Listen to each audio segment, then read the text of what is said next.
Hi, this is Gayle Suzanne, and welcome to Moving Forward with Gayle Suzanne. I am a life coach, a best-selling author, and a motivational speaker, and I'm so glad to have you here today. Our show is going to be about pressing forward, moving you through difficult situations, helping you press through challenging situations in your life that you're just stuck. And hopefully we're going to share some tips and tools every single month so that you can move through and live a more fulfilling life. So today we're going to be talking about shifting your perspective and changing your perspective. The way we live our lives is basically how we grew up. We were influenced by the people around us, our parents, our family, teachers, friends, co-workers, you name it, the people that we're around, that's how we live our lives. And sometimes we may get stuck in certain routines or certain mindsets that get us aggravated or leave us anxious or just in a place where we don't know how to move forward. So I'm going to give you some tips and some practical things that I've learned along the way to help you just move forward and be able to look at things a little bit differently, just change your mindset a bit. The first thing I want to talk about is the lovely holiday that we had yesterday. When I was divorced and single for about 5 years. Valentine's Day was something I dreaded. I hated the whole idea of the holiday. I was alone, I wasn't dating anyone, and to me it seemed like everybody in the world had a loving, wonderful partner except for me, and I was all by myself, and I was lonely, and I was miserable and depressed, and I would sit at home by myself watching a sad, sappy movie and just sink myself lower and lower into a depression. Sounds really exciting, doesn't it? And after I spent my first year like that, being single, I thought, well, let's change things up a little bit. I need to take some ownership of my own happiness in my life. And I thought about it. What are the things that I really, really miss about Valentine's Day? Well, I miss getting a present. I miss getting maybe a piece of jewelry. So that was one thing. I missed being around someone that I loved and that I cared about. I missed getting chocolates or roses or flowers. So those were the things that, okay, well, what can I do about those things? So my next couple of Valentine's Day or any Valentine's Day that I'm single or on my own won't be so miserable.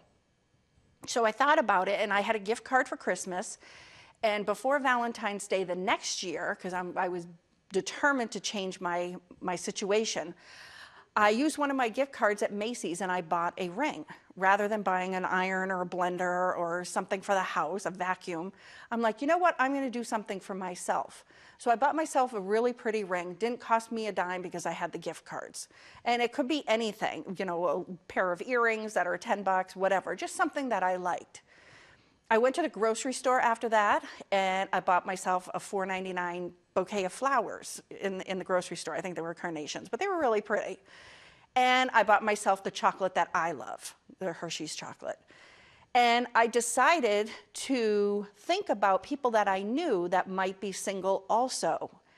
And I called one of my friends up and said, hey, do you want to go to dinner with me tonight on Valentine's Day? And you want to maybe go to a movie or something just so I'm not sitting at home watching a sappy movie by myself? So one of my friends who was also single, I had thought earlier the year before that no one in the world was single except for me, but there are single people out there. And she was also in the same boat that I was in. So we ended up going out that night and we ended up having a great time. We had a lot of laughs and there was someone that I loved, she loved me, we were good friends, or even if you're not great friends, just somebody that you know that's on their own. Because to me, two lonely single people coming together are not lonely anymore. They're not sad anymore, they're not lonely because they have each other and it's a good support system. So from one to the other, it was a change in what I decided to do with my Valentine's Day. It had nothing to do with having a partner or having someone that I loved in my life. Did I yearn for that? Yes. Did I want to have someone special? Yes. But I made the most of it. So it was shifting my perspective in that I don't have to stay alone and be sad and be depressed. I can make some choices for myself that'll make me happy. And you know what? I'll tell you, that made me happy. So if you're alone and Christmas comes, your birthday comes, those are the three holidays that really got under my skin. They just bothered me.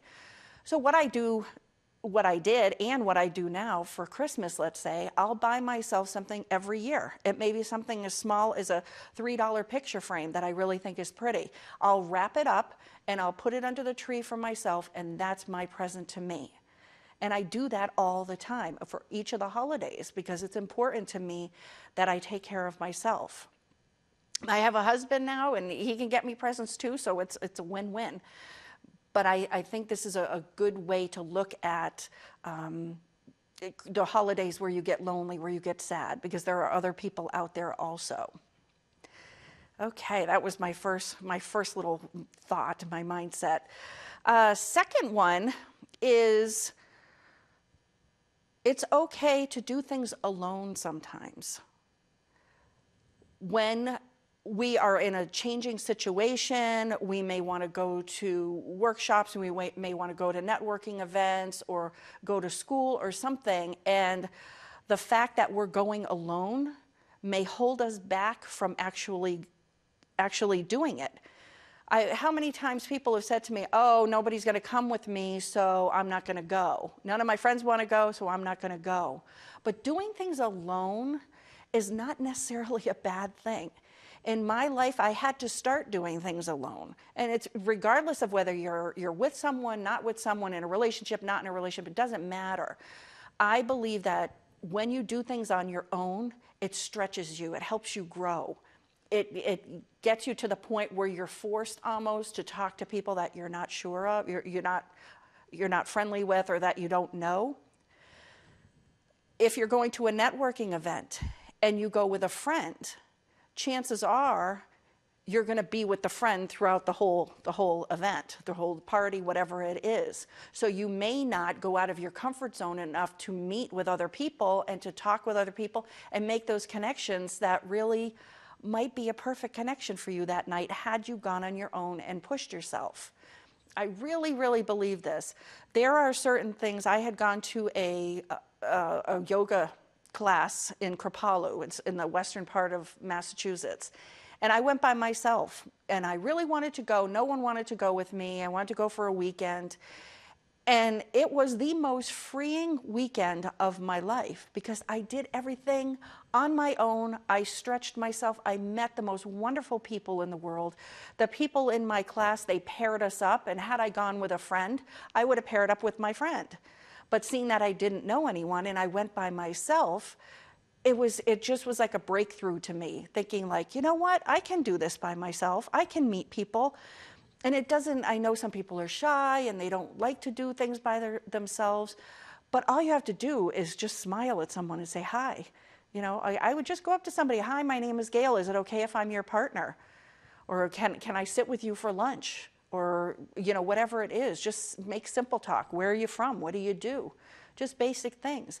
And I will tell you, the times that I have been on my own, going to functions, doing things, and not letting other people stop me because I had no one to go with, those were the times where it was really cool that I stretched myself. I felt so good about myself that I was actually doing it, that I felt like the more I am on my own, the more confident I was, the more I can do this stuff if I have to. So it's just a little mind shift. Just because someone says, no, I can't make it, you know, just try it on your own. All you need is a smile and a just, hi, how are you? And ask about what the person does. People love talking about themselves, and I learned that. You go to any event, you say, what do you do? What do you do for work? And if you're interested in what they do, then the conversation will just flow. You know, sometimes it's easier than with other people. You know, some people are shy, but, you know, for the most part, we all know people are pretty receptive, and you just never know. It could be the contact you need for that job you've been looking for, or that contact you need to get you into that program you want to get into. So that's number 2. The third way that is an important mind shift that I had to learn in my life was that there's more than one way to do something. And I'm going to give you a couple of very silly examples, but I do know people that get really, really frustrated if you don't do things the way they think it should be done. And it causes them stress, it causes them anxiety, and I know they're from myself. You know, the way I was brought up, my perspective on things is this is the way you're supposed to do things. And that's not always the case because everybody's different and everybody has different ways of doing something.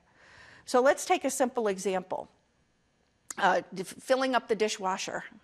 All right, you have your silverware on the bottom or on top of the dishwasher. Some people say you have to fill all of the knives in one space and all of the forks and all of the spoons. And I don't do that. I just throw everything in. It takes too much time to do it the other way. But someone might think, no, that's not the right way to do it. Well, the bottom line and the outcome is that all the silverware is clean once the cycle goes through. So if the outcome is the same, how you get there, it doesn't matter. So if you get stressed out about your kids at home not filling the dishwasher correctly, but all the dishes are coming out clean, let it go. Just let it go. It's a ridiculous example, but you know, sometimes people get upset about it. Another thing is ironing a shirt. All right, you have Betty over here ironing a shirt, and you have Ann over there ironing a shirt. And Betty starts with the collar, and then she does the front, then she does the sleeves, then she does the back. And then you have Ann, who starts with the whole back, she does the sleeves, and then she does the collar. It's completely the opposite. But you know what? If you hang the two shirts up side by side next to each other, guess what? They look the same. It doesn't matter if the right sleeve was done first or the right sleeve was done second. It doesn't matter. It's actually kind of funny to me because I went to a group not too long ago, and I was just doing this presentation and talking about, you know, different ways to look at things and being open to other people's way. And I had done the analogy of the ironing the shirts, and one woman raised her hand. She goes, that was really a good talk. She says, but you know, Ann and Betty, neither one of them iron their shirts correctly. I know the way to iron a shirt. And I just laughed to myself because I'm like, that's exactly what I'm talking about. Because she's like, no, you two are doing it wrong. It's the other way. So that's just something to be mindful about as far as living your life when you're in kind of strife with people or things are not, you're not seeing eye to eye with someone. You know, just it might be a good idea just to sit back and say, oh, okay, it's done a different way. You know, there are so many things with this. Driving to work. Somebody may drive on the highway to work and somebody may take back roads. And one may get there faster than the other. Well, that's the wrong way to go to work. Well, no, it really isn't. So just keep that in mind, you know, and we're all different. We all have different needs. We all have different ways of doing things. It's just the way you look at it. So the next one is, okay, now we're going to get into a little bit of more serious things. One thing that I feel so strongly about, and I am a coach, and I have coached many, many people in workshops and in class and one-on-one, and a lot of the times people will say, well, it doesn't matter what I think because I'm not an expert or I'm not a, you know, I don't know a lot about this particular topic and other people know, so what I feel doesn't matter and it doesn't count. I have a strong belief that sometimes we believe things that people may have said to us or that people might have inferred. For example, someone might think, oh, I can't do that because of my lack of education, or I can't do that because I am not thin enough, or whatever it is. And one of the things to shift your perspective is to know that your voice matters, that what you have to say matters, and that your communication, your experience, your situations that life situations that you've been in, they matter, and they are worth something. They are worthy. And it does matter. I have talked with so many people that say, well, no one thinks I can do it, so therefore I can't do it. So if you start shifting your perspective on yourself a little bit and say, you know what, maybe I can do this. Maybe I can give it a try. I'll take a step out and see what happens, rather than believing what somebody might or might not have told you. If someone told you, nah, you're no good, you're a bum, you're never gonna be anything in your life, well, you might believe that your whole life, and that might be your perspective. But if you change it and shift your mindset a little bit, saying, you know what, if that person can do it, with hard work, I can do it too. I believe that sometimes when people say things, especially parents or teachers or someone in authority, sometimes it sticks in our heart for life. And I know I had a rough time with certain things that have stuck with me, and I've had to talk myself out of it, and I've had to go outside and not believe what they had said about me, and then just go in my own direction and my own heart. Years ago, I had done a workshop with women at a facility getting their GEDs. These were young girls, young women. They're probably 16, 17 years old, and there was about 20 girls, and they had all had a child when they were 12 or 13 years old. So that's a pretty stressful thing. And these girls all came back and they wanted to get their GED. So they were enrolled in this class and they were moving forward. And I asked them, I said, what was the biggest challenge that you girls have had being a young mother? I mean, some of you are 12 years old, your babies, having babies. And they had said, well, my parents didn't think this was worth it. They thought, well, you had a baby, your life is over, you're worthless, why even bother? And that killed me inside, to know that their parents would say this to these girls. But you know what? Those girls didn't believe what their parents had said, because had they have believed it, they wouldn't be enrolled in the school. So good for them, and just take a step out. Try not to believe the negative things that people have said, and just step out on your own and see what happens, see how far you can go. Another thing to shift your perspective is something I heard a long time ago, and I love this. It's self-care is not selfishness. When you care for yourself, when you take care of your mind, your body, and your spirit, that's not a selfish thing. That's actually a thing that is good for you. It's self-care. It's something that we all need. Whether you're male, female, child, adult, grandmother, whatever it is, self-care is so important. And it's not something to feel bad about, and it's not something to be shamed. We are human beings, and sometimes as mothers, or we were raised, some of us were raised to think, you got to take care of your family first, you got to take care of your neighbors, you got to take care of your work, kids, your husband, whatever it is, and then after that you have time for yourself. And I don't believe that. I believe in order to have a balanced life, we need to set aside some time for ourselves, without guilt. That's like the biggest thing. Lie on the couch for a couple of hours. Watch a stupid movie. Have that bowl of ice cream.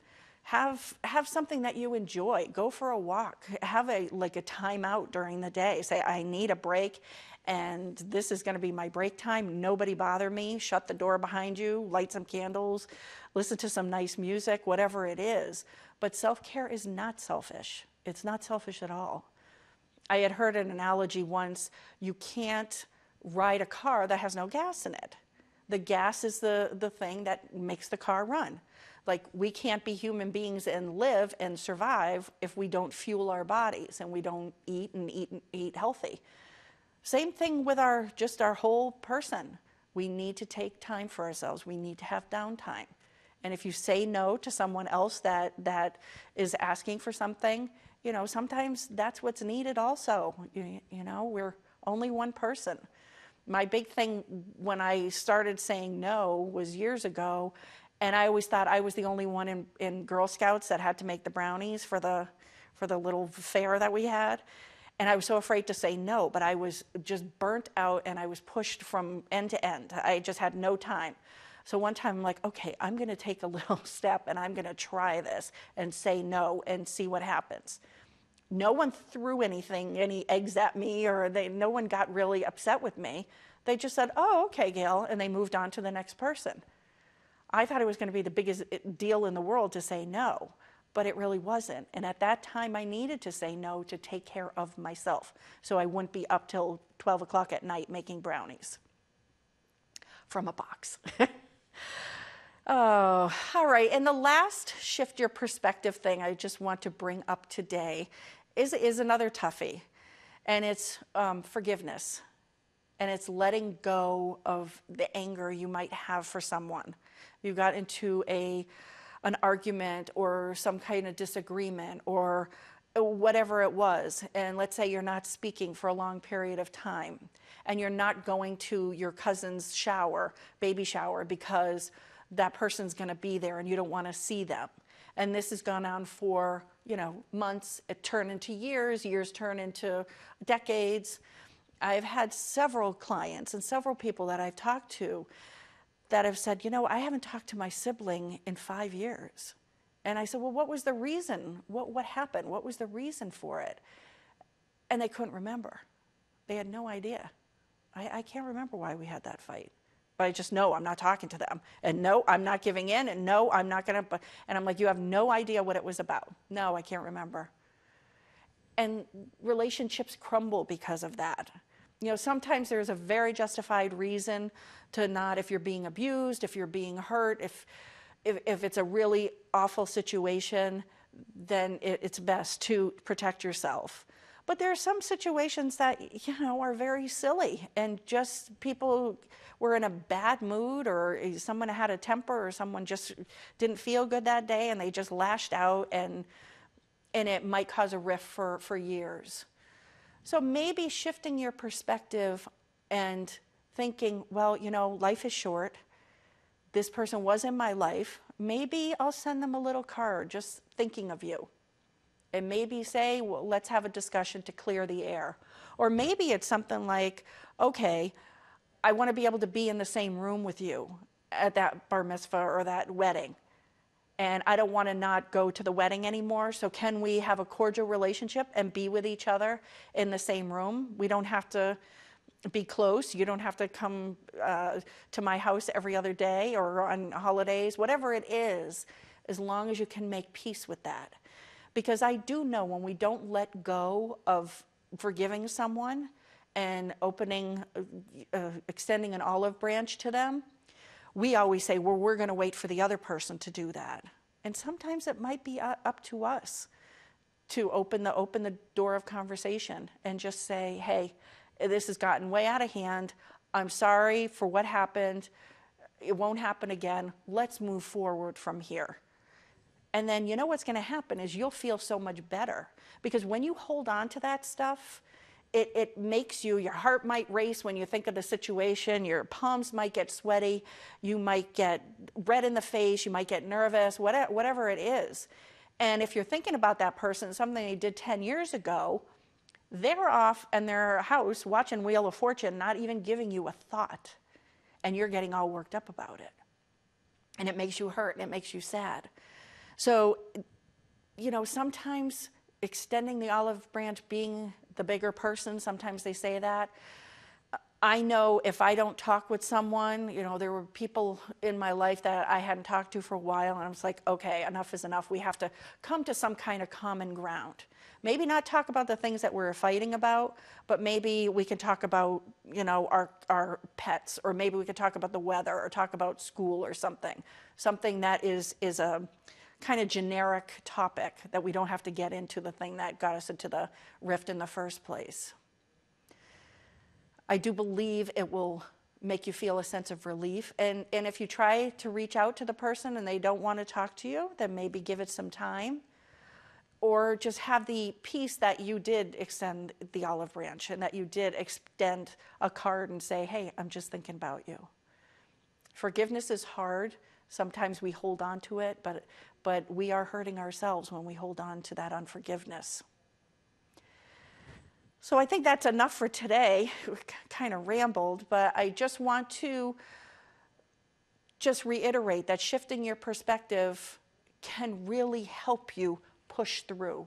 If something is bothering you and you're very set in your way about it, if you think a little differently, it may help you over that hump so you can move on and just have more peace and have more contentment in your life. Because as I get older, the more I realize that being peaceful and being content is just what I crave. I crave just being okay. And with all those things, if I get upset that somebody is going a different way to work than I am, and that bothers me, and I have to get into a fight with that person, that's not making my life peaceful at all. If I just let it go and say, oh, that's good. And you know what? I may learn a thing or two if I'm open to some of these things. I may learn a different way to go to work. I may learn a different way to load the dishwasher, whatever it is, a different way to iron the shirt. So if I'm open and not judgmental, then it's easier for me. So I think we are ready to wrap up, and I just want to thank you for tuning in. And if you want to contact me, my email is gayle@gaylesuzanne.com. That's with a Y, Gayle, @gaylesuzanne.com, or on my website, it's www.gaylesuzanne.com. And have a great time, be blessed, and see you next time. Bye-bye.